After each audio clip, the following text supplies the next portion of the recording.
آدھی دنیا پر فارس کی سلطنت تھی، بخارا بھی ایران میں، سمرقند بھی ایران میں، افغانستان بھی ایران میں، خیبر پختونخوا بھی ایران میں، عراق بھی ایران میں، تاجکستان بھی ایران میں، آدھی دنیا ایران میں۔ قرآن 14 علوم سیکھنے کے علاوہ کوئی قرآن کے قریب نہیں، مگر وہ قرآن جو میرے رب نے فرمایا مشرکین بھی سمجھ سکتے ہیں، ان کو اتنا مشکل بنا دیا گیا کہ آج کل کا بہت بڑا عالم بھی نہیں سمجھتا۔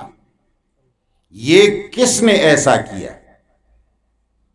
مجھے اپنوں نے لوٹا غیروں میں کیا دم تھا، مجھے اپنوں نے لوٹا غیروں میں کیا دم تھا، میری کشتی وہاں ڈوبی جہاں پانی کم تھا۔ عمر فاروق رضی اللہ تعالیٰ عنہ کے زمانے میں جب ایران کو فتح کیا گیا، ایران بہت بڑی سلطنت تھی، ایک روم اور ایک فارس، فارس ایران ہی کا نام ہے، یہ بڑی سلطنتیں تھی۔ آدھی دنیا پر فارس کی سلطنت تھی، بخارا بھی ایران میں، سمرقند بھی ایران میں، افغانستان بھی ایران میں، خیبر پختونخوا بھی ایران میں، عراق بھی ایران میں، تاجکستان بھی ایران میں، آدھی دنیا ایران میں۔ یہ سارے آتش پرست مجوسی تھے۔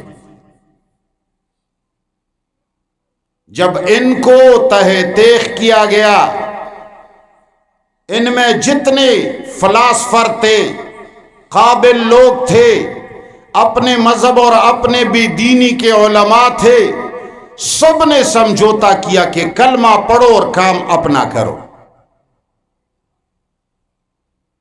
اور انہوں نے ایسا کام کیا کہ سب سے پہلے مسلمانوں کا ذہن بنا دیا کہ قرآن 14 علوم سیکھنے کے علاوہ کوئی قرآن کے قریب بھی نہیں آ سکتا۔ مسلمانوں کا ذہن بنا دیا گیا، وہ کام جس کے لیے محنت کی ضرورت تھی، جنت کے لیے محنت کی ضرورت تھی، اللہ کے رضا کے لیے محنت کی ضرورت تھی۔ اللہ کب راضی ہوگا؟ جب ارد گرد کے سارے ہمسایوں کے حالت سے آپ باخبر رہیں۔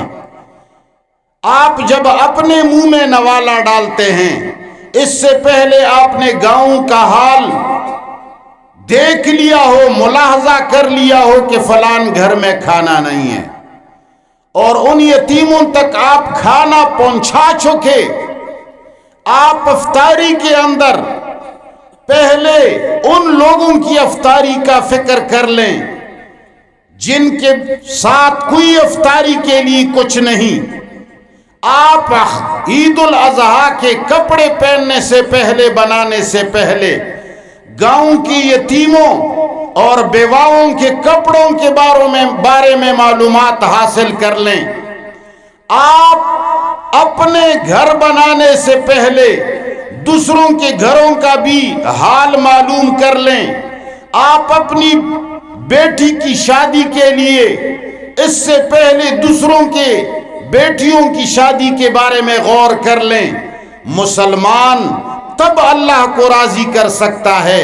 تمہیں یہود اور نصارہ نے وہ تعلیم دی کہ ایک مرتبہ سبحان اللہ کہو گے وہ راضی ہو جائے گا، تو مسلمانوں نے کہا جب ایک مرتبہ سبحان اللہ سے راضی ہوتا ہے، میں پاگل ہوں کہ پورا دن اپنے ہمسایوں اور ارد گرد کے غرباء کی خدمت کرتا پھروں۔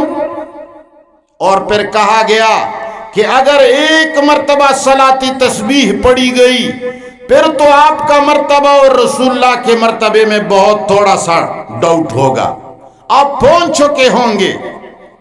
اگر آپ نے کہیں خیرات کیا تو آپ کے مردے کی طرف نکیر و منکر، گرز اور سارے ہتھوڑے لا کر کے راستے میں ان کے لیے رکاوٹ بن جائے گی. وہ ساری فوج جو ہے نا چاول کے اندر پھنس جائے گی، اس لیے کہ آپ نے چاول کا بہت بڑا مجمع پکایا ہے. تو آپ نے کہا جب ساری نکیر و منکر کی فوج کا مقابلہ چاول کر سکتی ہے تو کیا ضرورت ہے 70 سال اللہ کی عبادت کرنا؟ اور تم نے سمجھا کہ عبادت صرف نماز ہے.